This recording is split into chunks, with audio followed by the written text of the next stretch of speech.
आज के इस टॉपिक में हम सीखने वाले हैं गोलीय दर्पण से प्रतिबिंब निर्माण। अब गोलीय दर्पण से प्रतिबिंब निर्माण हमारे लिए बहुत ही ज़्यादा महत्वपूर्ण, जैसे कि मैंने पहले ही बता रखा है। चलो, यहाँ पे हम सीखने वाले हैं गोलीय दर्पण से प्रतिबिंब निर्माण। हमारे पास में गोलीय दर्पण कौन कौन से हैं? उत्तल एवं अवतल। तो यहाँ पे हम पहले अवतल दर्पण से प्रतिबिंब निर्माण को सीखने वाले। पहले हमने सीख रखा है प्रतिबिंब निर्माण के कुछ नियम थे, जैसे कि फर्स्ट नियम क्या था? जब प्रकाश किरण मुख्य अक्ष के समानांतर आपतित होती है तो परावर्तन के पश्चात फोकस बिंदु से जाती हुई प्रतीत होती है या फिर गमन करती है। सेकंड नियम हमारे पास में क्या था? जब प्रकाश किरण फोकस बिंदु से आपतित होती है या फिर आपतित होती हुई प्रतीत होती है तो परावर्तन के पश्चात मुख्य अक्ष के समानांतर हो जाती है। और तीसरा नियम था कि जब प्रकाश किरण वक्रता केंद्र पर आपतित होती है तो क्या होता है? तो बिना विचलित हुए अपने पथ पर पुनः वापस लौट आती है। ये हमारे पास में तीन नियम थे, प्रतिबिंब निर्माण के तीन नियम थे। कौन कौन से थे वो अभी हमने सीखे। वापस से आप देख लेना पिछला वीडियो, ताकि हम आप अच्छे से सीख सके। अब हमारे पास में अवतल दर्पण से प्रतिबिंब निर्माण है, इसे हम सीखेंगे अच्छे से ध्यान से। देखिए, फर्स्ट हमें स्थिति क्या दी गई है? जब वस्तु, जिसे हम क्या कहेंगे, बिंब भी कहेंगे, वो कहाँ पे हो? अनंत पर हो। यहाँ पे हमें ये याद रखना है कि ये जो दिया गया है अनंत, इसे हमें ध्यान में रखना है। जो स्थिति दी गई है उसके अंत में हमें कुछ इंस्ट्रक्शन दिए जाएंगे और उन्हीं के आधार पर हमारे क्या होंगे, चित्र बन रहे होंगे। बिंब या वस्तु एक ही चीज है, अथवा कि जैसे कि ये हमारी वस्तु है और इसके सामने मैंने दर्पण रख दिया, इसका चित्र क्या होगा? इस दर्पण के अंदर दिखेगा, तो ये हमारा बिंब है। और जो चित्र इसके अंदर दिखने वाला है उसे हम क्या कहते हैं? उसे हम प्रतिबिंब कहते हैं। यहाँ पे हम सीखेंगे फर्स्ट कि जब वस्तु या फिर बिंब कहाँ पे हो? अनंत पर हो, तो इसके लिए हम क्या कहेंगे? प्रतिबिंब निर्माण सीखेंगे। फर्स्ट, जैसे कि हमें पता है, पहला नियम क्या है कि मुख्य अक्ष के समानांतर आने वाली प्रकाश किरण। अब देखो, याद रखेंगे, जब वस्तु अनंत पे हो, कहाँ पे हो? जब वस्तु अनंत पे हो तो हमें बिंब को या फिर वस्तु को नहीं बनाना है, क्योंकि अनंत का अर्थ था बहुत ज्यादा दूर और वहां पे हम वस्तु को स्थापित नहीं कर रहे हैं। तो हमें क्या करना है? मुख्य अक्ष के समानांतर दो प्रकाश किरणें आपतित करनी है। अब दो प्रकाश किरणें आपतित क्यों करनी है?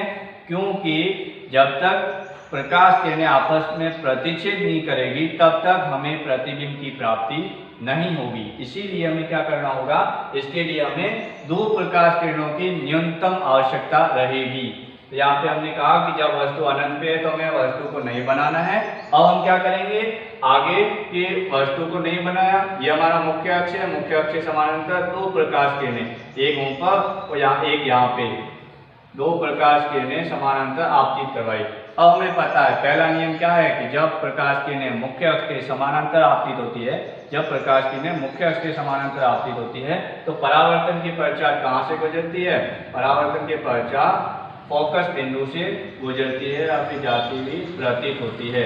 तो ये हमारा प्रथम चित्र था, प्रतिबिंब निर्माण था। अब सबसे ज्यादा महत्वपूर्ण, क्या महत्वपूर्ण है? विशेषताएं। अब हमें विशेषताएं किस चीज की लिखनी है इसे भी समझ लेते हैं। हमें बहुत बार कंफ्यूजन होता है, हम गलत लिख के आते हैं। क्या लिख के आते हैं? कि हमें विशेषता याद नहीं रहती और हम ये वाली विशेषता लिख देते हैं। किस चीज की? बिंब की विशेषता। जबकि ये वाली जो विशेषता है ये हमारे प्रतिबिंब की विशेषता है, इसे हम याद रखेंगे। ये हमारा प्रतिबिंब जो होता है, प्रतिबिंब की विशेषता है। प्रतिबिंब क्या रहेगा? तो प्रतिबिंब जिस वस्तु का दर्पण के अंदर चित्र बनता है उसे हम क्या कहते हैं? प्रतिबिंब कहते हैं।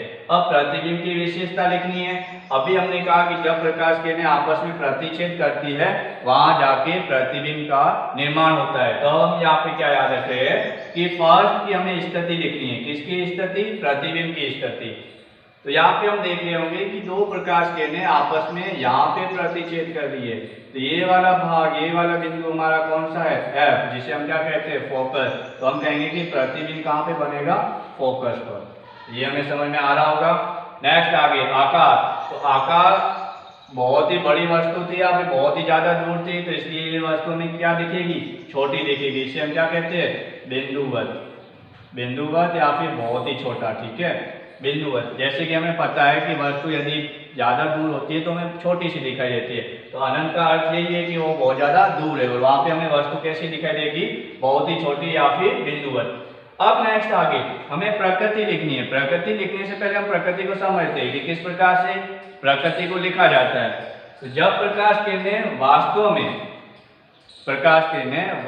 में एक दूसरे को प्रतिच्छेद कर रही होगी, तो उसे हम क्या कहते हैं, वहां पे हमारा प्रतिबिंब क्या बनेगा, वास्तविक। एक स्थिति, एक दो स्थितियां और उत्तल दर्पण से जब हम पढ़ रहे होंगे तो वहां पे हम देखेंगे कि प्रकाश किरणें आभासी रूप से क्या हो रही होगी, आभासी रूप से एक दूसरे को प्रतिच्छेद कर रही होगी या फिर काल्पनिक रूप से एक दूसरे को प्रतिच्छेद कर रही होगी।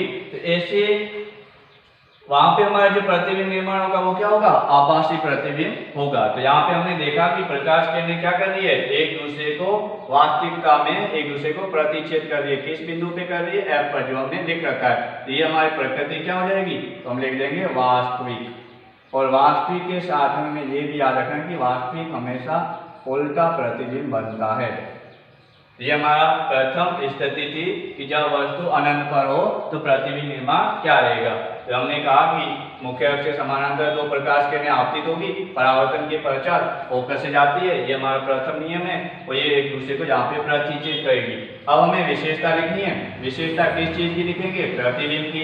अब प्रतिबिंब की विशेषता क्या लिखेंगे, स्थिति। तो स्थिति, प्रतिबिंब की स्थिति कहाँ पे है, तो हमने देखा कि प्रतिबिंब की स्थिति F पर है।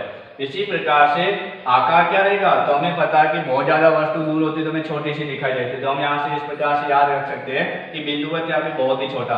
प्रकृति, तो यदि वास्तविकता से ये प्रकाश किरणें आपस में प्रतिच्छेद कर रही है तो उसे हम क्या कहते हैं, वास्तविक प्रतिबिंब। और वास्तविक के साथ हमें याद रखना है कि हमेशा उल्टा प्रतिबिंब बनता है। अब नेक्स्ट आगे दूसरी स्थिति, जब वस्तु वक्रता केंद्र से परे या फिर दूर हो। जब वस्तु वक्रता केंद्र से परे या फिर दूर हो तो इस स्थिति के लिए हमें क्या करना है, हमें प्रतिबिंब निर्माण करना है।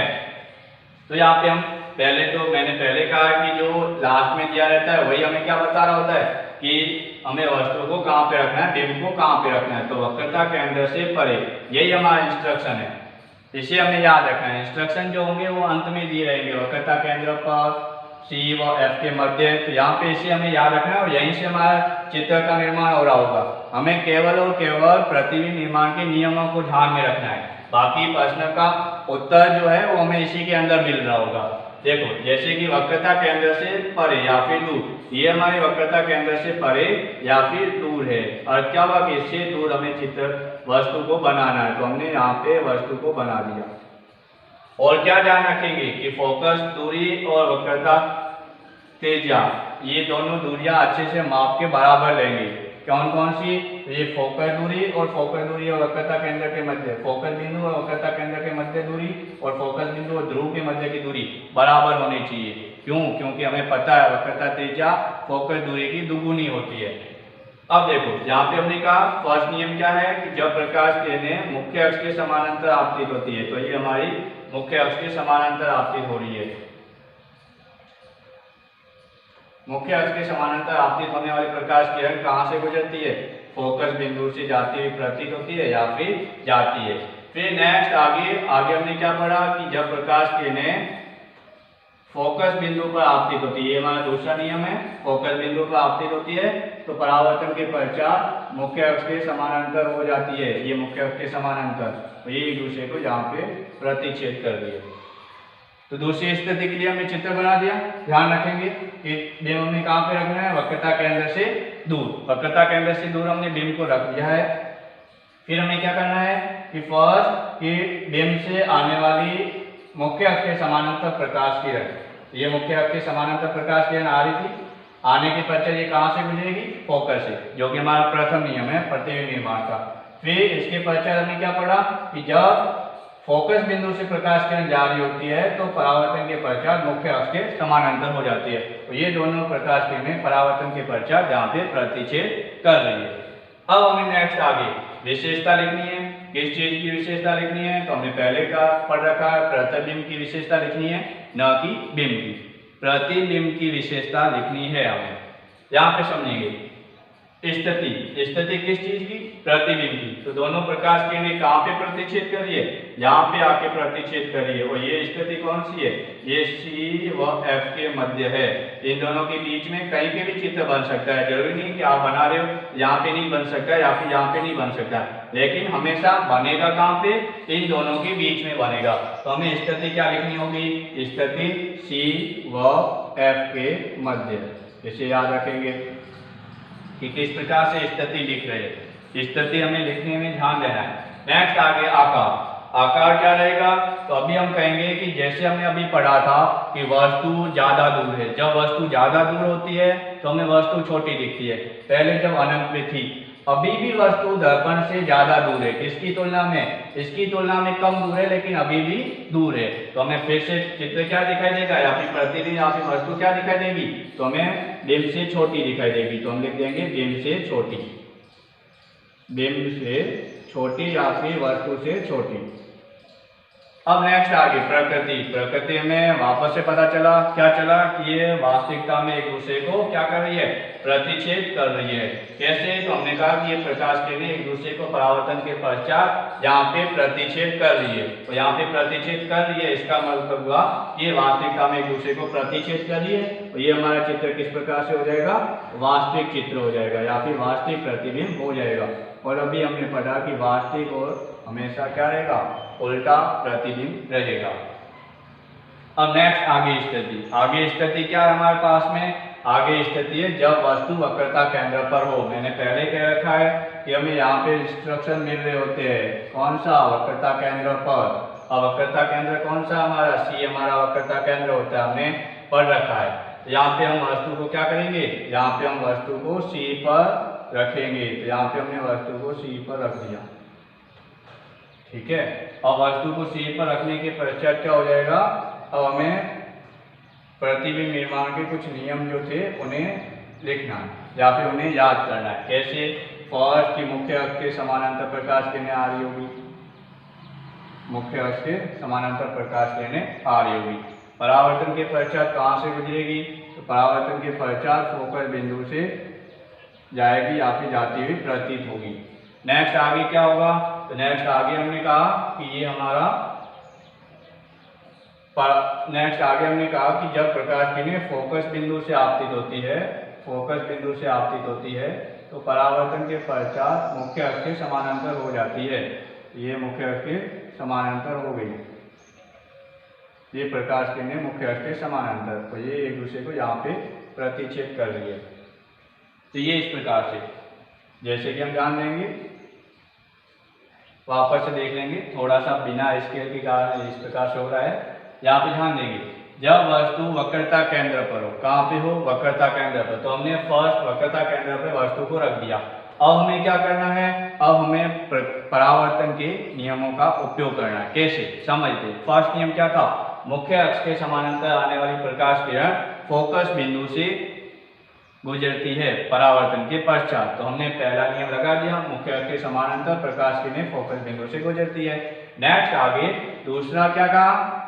जब प्रकाश किरणें फोकस बिंदु से आती हुई प्रतीत होती है या फिर आपतित होती है तो परावर्तन के पश्चात कहाँ जाती है? वो मुख्य अक्ष के समानांतर हो जाती है। यहाँ पे एक दूसरे को क्या कर रही है? प्रतिच्छेद कर रही है। यहाँ पे हमें फिर से स्थिति और प्रकृति ये विशेषता लिखनी है। किस चीज की? प्रतिबिंब। वापस से देख रहे, ठीक है। स्थिति प्रतिबिंब की लिखने वाले हैं। प्रतिबिंब की स्थिति क्या रहेगी? प्रतिबिंब कहाँ बन रहा है? हमारा C पर ही बन रहा है। तो हमें याद रखना है कि जब वस्तु C पर होगी तो प्रतिबिंब कहाँ पे बनता है? C यानी वक्रता केंद्र। C पर वस्तु है तो स्थिति भी क्या रहेगी? C पर या फिर वक्रता केंद्र पर। यहाँ तक समझ आया? नेक्स्ट आगे आकार। आकार क्या रहेगा? तो हमने देखा कि ये वाली दूरी और ये वाली दूरी बराबर है, तो इसका मतलब कि ये दोनों बराबर है। तो हमें क्या याद रखना है कि जब वस्तु वक्रता केंद्र पर उपस्थित हो, कहाँ पे उपस्थित हो? वक्रता केंद्र पर उपस्थित हो, तो हमारा जो प्रतिबिंब बनेगा वो क्या होगा? बराबर होगा। किसके बराबर? वस्तु के बराबर या फिर बिंब के बराबर। तो हम यहाँ पे लिख देंगे बिंब के बराबर। तो हमें यहाँ पे सीधा यही लिखना है, बिंब के बराबर। प्रकृति, फिर से हम प्रकृति याद रखनी है। प्रकृति ये वास्तविकता में एक दूसरे को प्रतिच्छेद कर रही है, इसलिए हम क्या लिख देंगे? वास्तविक। वास्तविक, और वास्तविक के साथ में ये कौन सा प्रतिबिंब बन रहा है, ये हमें उल्टा प्रतिबिंब बन रहा है या फिर प्राप्त हो रहा है। तो ये हमारी 3 स्थितियां हो गई। कौन कौन सी है, जब वस्तु अनंत पे हो, जब वस्तु वक्रता केंद्र से परे हो और जब वस्तु वक्रता केंद्र पर हो। अब नेक्स्ट आगे, जब वस्तु C व F के मध्य हो, C का अर्थ वक्रता केंद्र और F के अर्थ मध्य, F का अर्थ फोकस बिंदु। अब आप ध्यान दे रहे होंगे, क्या ध्यान दे रहे होंगे कि हम धीरे धीरे दर्पण के पास में आ रहे हैं, धीरे धीरे हम करके क्या आ रहे हैं, दर्पण के पास आ रहे। कैसे, जैसे कि यहाँ पे हमने देखा जब वस्तु अनंत पर हो, दूसरा हमने वक्रता केंद्र से थोड़ा दूर थे, अब हम वक्रता केंद्र पर, और अब हम क्या देख रहे हैं, जब वस्तु C व F के मध्य है। जब वस्तु दूर होती है तो हमें छोटी दिखाई देती है, इस चीज के बारे में बता रहे आकार। जब वस्तु ज्यादा दूर होती है तो हमें छोटी दिखाई देती है, और जब वस्तु धीरे धीरे करके पास आती है तो हमें बड़ी दिखाई देती है। तो यही हम सीख रहे हैं, जब वस्तु पास आएगी तो आकार अपने आप बढ़ जाएगा। यहाँ पे बहुत ही ज्यादा छोटा था, यहाँ पे छोटा था, यहाँ पे आकार यहाँ पे बराबर है, और फिर यहाँ पे और ज्यादा छोटा, यहाँ पे बिंब से छोटा प्राप्त हो रहा होगा यहाँ पे, और यहाँ पे बराबर। और फिर हमने कहा कि यहाँ जब वस्तु C और F के मध्य है तो बिंब आकार बड़ा हो जाएगा। अब इसे समझते हैं, जब वस्तु C व F के मध्य हो तो यहाँ पे हम वस्तु को बना देंगे, C व F के मध्य, ये C व F के मध्य। अब हमें क्या देखना है, ध्यान देना है कि जब प्रकाश किरणें, वही की वही नियम, प्रकाश किरणें मुख्य अक्ष के समानांतर आपतित हो रही है, ये आपतित होगी मुख्य अक्ष के समानांतर। परावर्तन के पश्चात कहाँ से गुजरेगी, परावर्तन के पश्चात ये फोकस बिंदु से होती हुई जाती हुई प्रतीत होगी या फिर जा रही होगी। ये हमारा फर्स्ट नियम था, ठीक है। अब सेकंड क्या है, जब प्रकाश किरणें F पर आपतित होती है, तो ये हमारा F था, ये हमारा F आपतित हो गया F पर, जब प्रकाश किरणें F पर आपतित होती है, और परावर्तन के पश्चात मुख्य अक्ष के समानांतर, तो ये मुख्य अक्ष के समानांतर चले गए। और यहाँ पे हमारा क्या होगा, यहाँ पे हमारा प्रतिबिंब बन रहा होगा, एक दूसरे को यहाँ पे प्रतिच्छेद किया है दो प्रकाश किरणों ने, यहाँ पे हमारे पास में प्रतिबिंब का निर्माण हो गया। वापस से देख लेते हैं, जब प्रकाश किरण F और C के मध्य हो, ये F है ये C है, इन दोनों के मध्य है, हमने क्या देखा कि इन दोनों के मध्य है फर्स्ट नियम, मुख्य अक्ष के समानांतर आने वाली प्रकाश किरण परावर्तन के पश्चात फोकस बिंदु से जाती है। नेक्स्ट आगे, जब प्रकाश किरणें फोकस बिंदु से आपतित होती है तो परावर्तन के पश्चात मुख्य अक्ष के समानांतर हो जाती है। और फिर हमने यहाँ पे देखा कि यहाँ पे एक दूसरे को प्रतिच्छेद कर रही है। अब वापस से हमें क्या लिखनी है, विशेषताएं किस चीज की, प्रतिबिंब की, प्रतिबिंब की विशेषता लिखनी है। फर्स्ट स्थिति, स्थिति कहाँ पे, तो C से परे, तो हमने लिख दिया C से परे।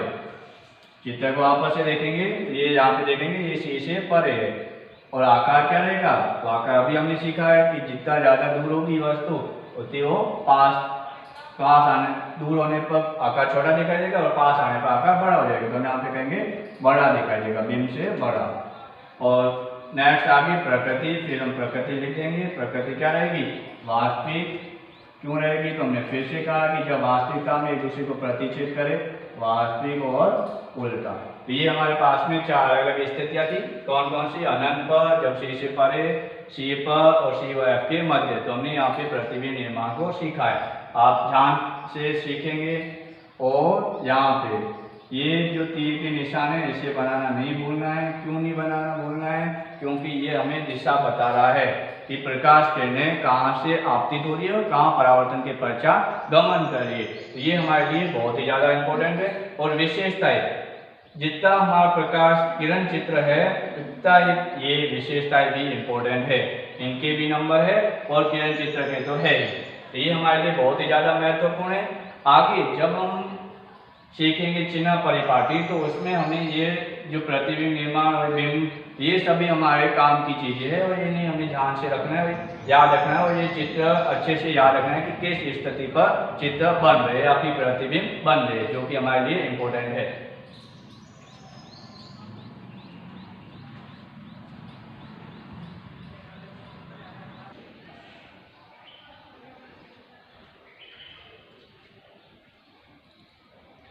नेक्स्ट आगे हमारी दो स्थितियाँ और बची है। कौन सी? जब वस्तु F पर हो और जब वस्तु F और O के मध्य हो। तो यहाँ पे इन दोनों की स्थितियों की हम समझेंगे।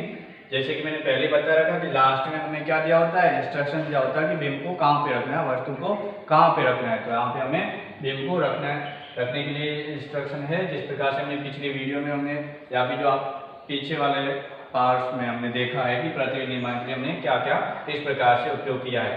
यहाँ पे हम देख रहे हैं जब वस्तु F पर हो, F क्या होता है? हमारा फोकस बिंदु। यहाँ पे ये हमारा फोकस बिंदु है।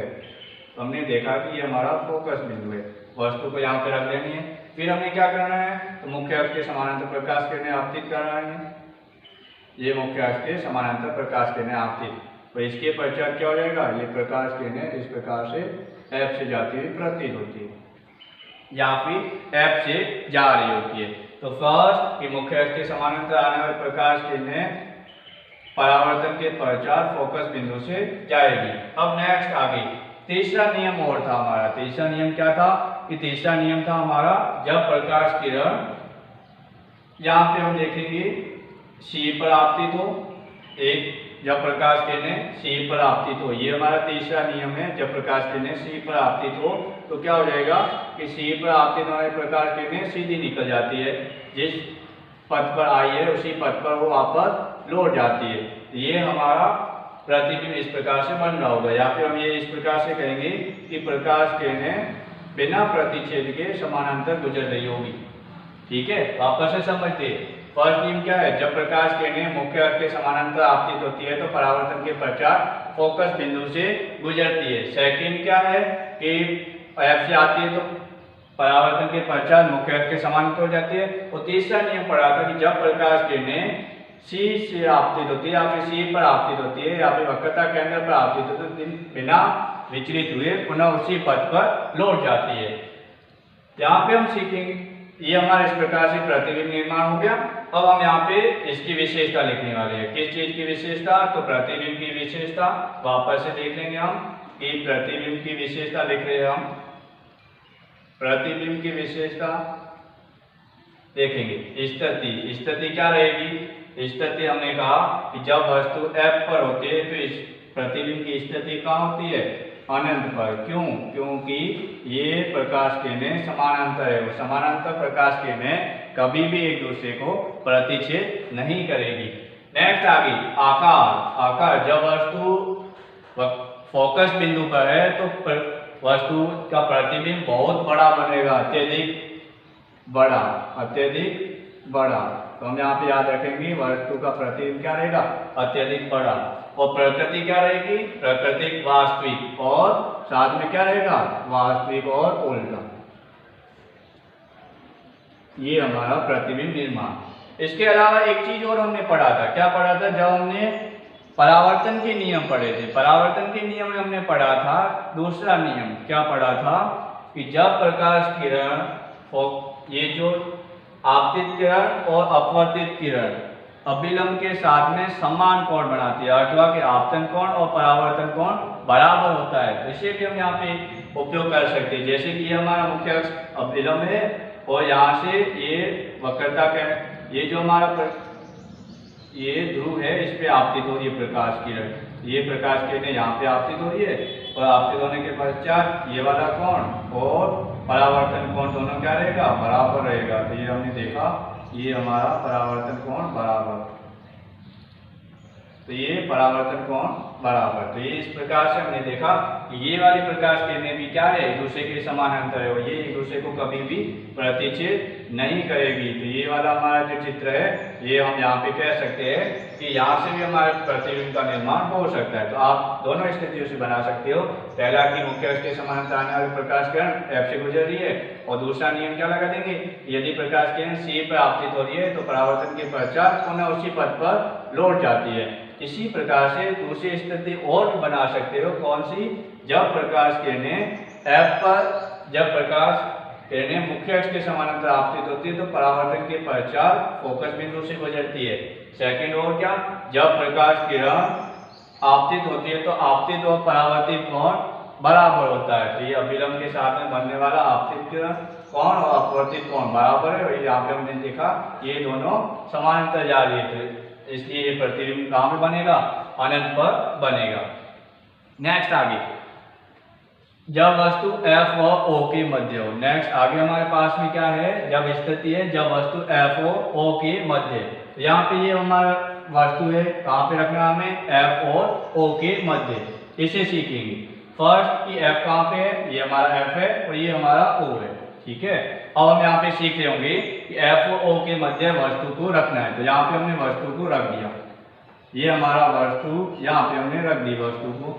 अब हमें क्या करना है, नेक्स्ट आगे वही कि जब प्रकाश किरण मुख्य अक्ष के समानांतर आपतित हो, जब प्रकाश किरण मुख्य अक्ष के समानांतर आपतित हो तो आपतित होने वाली प्रकाश किरण परावर्तन के पश्चात कहाँ से गुजरती है, परावर्तन के पश्चात फोकस बिंदु से गुजरती है। तो यहाँ पे हमने देखा कि ये परावर्तन के पश्चात फोकस बिंदु से गुजरेगी। सेकंड, अभी हमने पढ़ा है कि जब प्रकाश किरणें कहाँ पे आपतित हो, कि यहाँ पे आपतित हो, किस जगह पे, तो हमने कहा कि ध्रुव पर। जब ध्रुव पर आपतित होती है तो आपतन कोण और परावर्तन कोण बराबर होता है। तो हमने यहाँ पे ये भी देख लिया, ठीक है। यहाँ से हम जब आगे बढ़ा रहे होंगे इन दोनों किरणों को, तो यहाँ पे हमारा ये आगे बढ़ाने पर एक दूसरे को यहाँ पे प्रतिच्छेद कर रहे होंगे और ये हमारा प्रतिबिंब कहाँ पे बनेगा, तो ये प्रतिबिंब जहाँ पे प्रकाश किरणें एक दूसरे को प्रतिच्छेद कर रही है वहाँ पे प्रकाश किरण चित्र बनेगा, ठीक है। अब एक स्थिति और भी हो सकती है जिससे हम क्या करेंगे, प्रतिबिंब निर्माण कर सकते हैं। कौन सी, तो एक ये कि F और O के मध्य प्रकाश किरणों वस्तु हो, जब प्रकाश किरण मुख्य अक्ष के समानांतर आपतित हो, परावर्तन के पश्चात फोकस बिंदु से गुजरती है। और हमने नियम पढ़ा था, क्या पढ़ा था, जब प्रकाश किरण C से आपतित हो, या फिर हम देखेंगे कि C से आपतित होती है तो प्रकाश किरणें, तो आगे बढ़ाने हम देखेंगे ये भी यहाँ पे एक दूसरे को प्रतिच्छेद कर लिए। जब प्रकाश किरणें C पर आपतित होती है या फिर वक्रता केंद्र पर आपतित होती है तो परावर्तन के पश्चात पुनः उसी पथ पर लौट जाती है। तो यहाँ पे ये दो प्रकार से हम बना सकते हैं, जो भी आपको चीज लगे उसका उपयोग कर सकते हैं। नेक्स्ट आगे विशेषताएं। विशेषताएं किस चीज की लिखनी है, विशेषताएं हमें लिखनी है प्रतिबिंब की। यहाँ पे हम प्रतिबिंब की विशेषता लिखेंगे। स्थिति हमने कहा कि ये हमारा दर्पण है, दर्पण की किस साइड बन गया, तो हमने कहा कि दाईं ओर, दाएं ओर, तो ये हमने लिख दिया दाएं ओर। तो वस्तु का प्रतिबिंब हमें कहाँ प्राप्त हो रहा है, वस्तु का प्रतिबिंब हमें दाएं ओर प्राप्त हो रहा है। नेक्स्ट आगे आकार, तो आकार हमें बिंब से बड़ा प्राप्त हो रहा है तो इसलिए हमने लिख दिया बड़ा। अब नेक्स्ट आगे प्रकृति, तो प्रकृति ये हमने देखा, यहाँ पे हमने इसे आभासी रूप से आगे बढ़ाया। जब वस्तु को, जब प्रकाश किरण को हमने आभासी रूप से आगे बढ़ाया तब हमने पाया कि ये यहाँ पे एक दूसरे को प्रतिच्छेद कर रहा है। तो अर्थ हुआ कि आभासी रूप से आगे बढ़ाने पर ये एक दूसरे को प्रतिच्छेद कर रहा है, तो इसकी प्रकृति क्या हो गई, आभासी। या फिर काल्पनिक रूप से आगे बढ़ाने पर एक दूसरे को प्रतिच्छेद करता है, और आभासी के साथ में ये प्रतिबिंब कैसा रहेगा, सीधा। तो ये हमारी स्थितियां थी दो, जो बाकी थी अवतल दर्पण से प्रतिबिंब निर्माण की।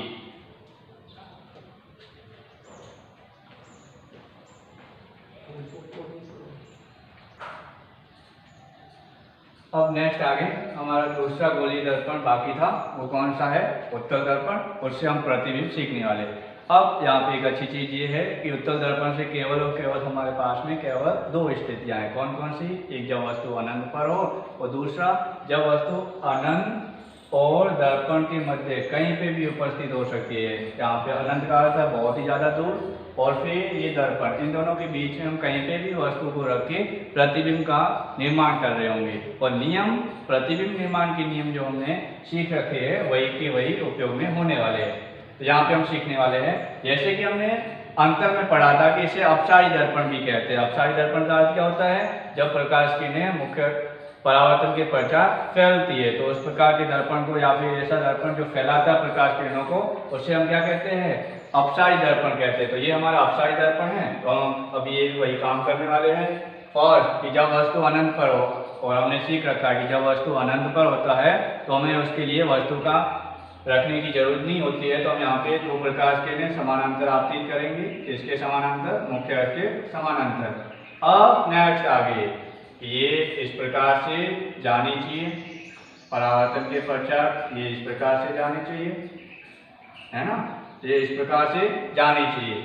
लेकिन ध्यान रखेंगे ये हमारा कौन सा दर्पण है, उत्तल दर्पण है, और उत्तल दर्पण प्रकाश किरणों को परावर्तन के पश्चात क्या करता है, फैलाता है, ना कि इकट्ठा करता है। तो हमें याद रखना है ये प्रकाश किरणों को इस प्रकार से फैला देगा, तो ये प्रकाश किरणों को इस प्रकार से फैला देगा, तो ये परावर्तन के पश्चात इस प्रकार से फैल जाती है। फिर हमने नियम पढ़ा था, क्या पढ़ा था कि जब प्रकाश किरण मुख्य अक्ष के समानांतर आपतित होती है तो परावर्तन के पश्चात फोकस बिंदु से जाती है या फिर जाती हुई प्रतीत होती है। तो यहाँ पे ये जाती हुई प्रतीत हो रही है, कैसे, तो हम जब इसे आगे बढ़ाएंगे तो ये हमारा फोकस बिंदु से जाती हुई प्रतीत होगी, ये हमारी फोकस बिंदु से जा रही होगी, इसे हम कहते हैं कि ये जाती हुई प्रतीत हो रही है। तो यहाँ पे हमारा प्रतिबिंब कहाँ बन रहा है, F पर। तो अब हम यहाँ पे देखेंगे कि फर्स्ट स्थिति क्या रहेगी, तो अनंत पे जब भी वस्तु होगी तो इसका प्रतिबिंब हमेशा हमारा कहाँ पे बनेगा, फोकस बिंदु पर बनेगा, फोकस बिंदु जो है वहां पे हमारा प्रतिबिंब बनेगा। नेक्स्ट आगे आकार, आकार क्या रहेगा, जब वस्तु अनंत पे है तो हमें बहुत ही ज्यादा दूर वस्तु क्या दिखाई देती है, छोटी, तो हम यहाँ पे क्या लिख देंगे, आकार बिंदुवत या फिर छोटा, बहुत ही ज्यादा छोटा, ठीक है। और फिर प्रकृति हमने कहा कि हमने ये काल्पनिक रूप से आगे बढ़ाया है, जब काल्पनिक रूप से हम आगे बढ़ाएंगे तो हमें प्रतिबिंब का निर्माण या फिर प्रतिबिंब प्राप्त होगा। तो ये काल्पनिक या फिर आभासी रूप से आगे बढ़ाया गया है, और आभासी प्रतिबिंब क्या रहेगा, आभासी प्रतिबिंब सीधा रहता है हमेशा, ये याद रखेंगे। ये हमारी पहली स्थिति थी, जब वस्तु अनंत पर हो, जब वस्तु अनंत पे होगी तो हमारा प्रतिबिंब इस प्रकार से बन रहा होगा कि वो फोकस बिंदु पर, वो हमारा फोकस बिंदु पर जाती हुई प्रकाश किरणें आप परिचित होती है और यहाँ पे एक दूसरे को प्रतिच्छेद करती है। ये हमारी पहली स्थिति होगी। अब नेक्स्ट स्थिति, जब वस्तु दर्पण और अनंत के मध्य हो। अब हम वस्तु को कहीं पे भी बना सकते हैं, चाहे C और F के मध्य रखिए, चाहे F पर रखिए, चाहे C पर रखिए, चाहे F और O के मध्य रखिए, या फिर अनंत पर रखे, तो अनंत वाली स्थिति हो गई हमारी। अब नेक्स्ट आगे, या फिर हम C से परे भी रख सकते हैं, तो मैं अपनी सुविधा के लिए यहाँ पे रख रहा हूँ, आप कहीं पे भी रखेंगे, प्रतिबिंब हमेशा एक ही जगह पे बनेगा, जो अभी हम आपको सीखने वाले हैं, या फिर हम सभी सीखने वाले हैं। फर्स्ट की मुख्य अक्ष के समानांतर प्रकाश किरणें आपतित हो रही है, मुख्य अक्ष के समानांतर प्रकाश किरणें आपतित होगी, तो मुख्य अक्ष के समानांतर प्रकाश किरणें आपतित होने के पश्चात कहाँ से गुजरती है, तो फोकस बिंदु से, लेकिन ये प्रकाश किरणों को क्या कर देता है, ये प्रकाश किरणों को फैला देता है, ये प्रकाश किरणों को फैला देगा। अब हमने देखा कि ये आभासी रूप से जब हम आगे बढ़ाते हैं तो ये F से जाता हुआ प्रतीत होती है प्रकाश किरणें, तो यहाँ पे हमें ये समझ में आ गया होगा कि ये किस प्रकार से जा रहा होगा।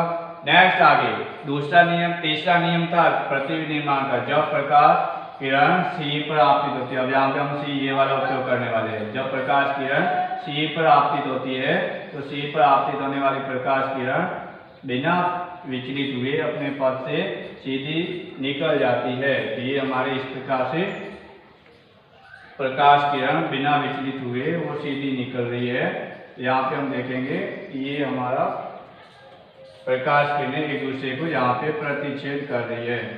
तो ये जब यहाँ पे प्रतिच्छेद करेगी या फिर प्रतिच्छेद करती हुई प्रतीत होती है तो हमारा प्रतिबिंब का निर्माण यहीं पे होगा। तो हमने यहाँ पे सीखा कि जब प्रकाश किरण मुख्य अक्ष के समानांतर आपतित होती है तो परावर्तन के पश्चात ये प्रकाश किरणों को फैला देता है, और फैलाने के बाद में ये फोकस बिंदु से जाती हुई प्रतीत होगी। सेकेंड, जब प्रकाश किरण C पे आपतित होती है, C पर, जिसका अर्थ है वक्रता केंद्र, जब वक्रता केंद्र पर आपतित होती है तो परावर्तन के पश्चात बिना विचलित हुए वह अपने पथ से सीधी निकल जाती है। तो यहाँ पे हम देखेंगे वो सीधी निकल गई और ये एक दूसरे को F और O के मध्य यहाँ पे एक दूसरे को क्या कर रहा है, प्रतिच्छेद कर रही है।